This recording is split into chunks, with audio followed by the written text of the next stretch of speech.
ஆதியாகமம் அதிகாரம் 2 வசனம் 1. இவ்விதமாக வானமும் பூமியும் அவைகளின் சர்வ சேனையும் உண்டாக்கப்பட்டு தீர்ந்தன. வசனம் 2.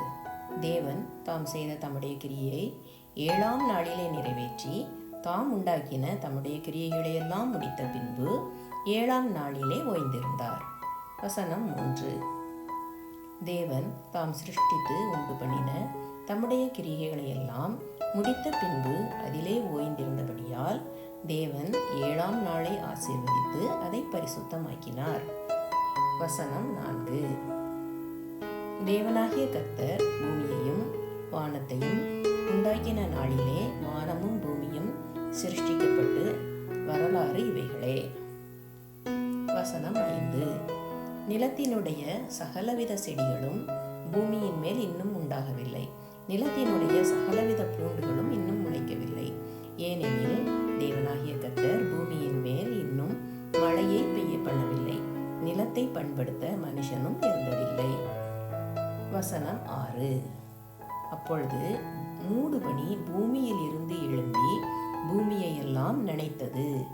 வசனம் 7. தேவனாகிய கர்த்தர் மனுஷனை பூமியின் மேல் மண்ணினாலே உருவாக்கி ஜீவ சுவாசத்தை அவன் நாசியிலே ஊதினார், மனுஷன் ஜீவாத்மாவானான். வசனம் 8. தேவனாகிய கர்த்தர் கிழக்கே ஏதேன் என்னும் ஒரு தோட்டத்தை உண்டாக்கி தாம் உருவாக்கிய மனுஷனை அதிலே வைத்தார்.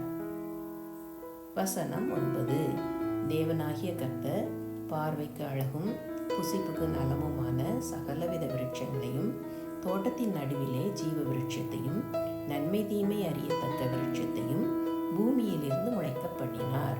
வசனம் 10. தோட்டத்துக்கு தண்ணீர் பாயும்படி ஏதேனிலிருந்து ஒரு நதி ஓடி அங்கே இருந்து பிரிந்து 4 பெரிய ஆறுகளாயிற்று.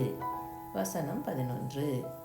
முதலாம் ஆற்றுக்கு பைசோன் என்று பேர், அது ஆவிலா தேசம் முழுவதையும் சுற்றி ஓடும், அவ்விடத்திலே பொன் விளையும். வசனம் 12. அந்த தேசத்தின் பொன் நல்லது, அவ்விடத்திலே பிதோலாக்கும் கோமேதகல்லும் உண்டு.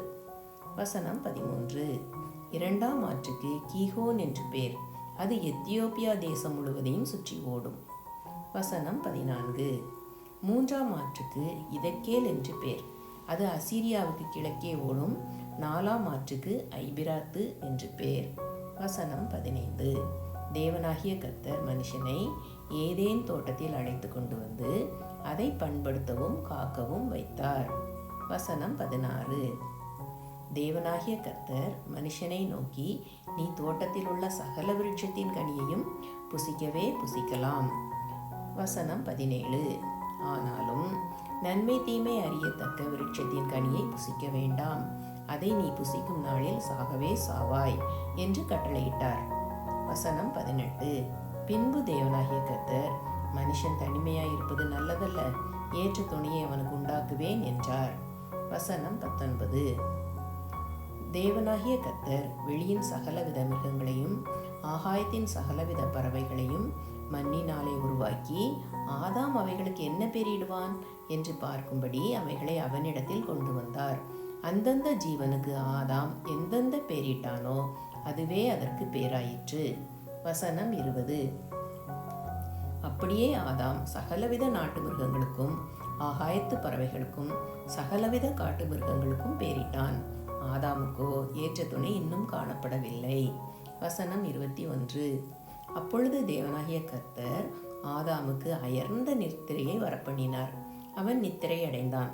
அவர் அவன் விலா எலும்புகளில் ஒன்றை எடுத்து அந்த இடத்தை சதையினால் அடைத்தார். வசனம் 22.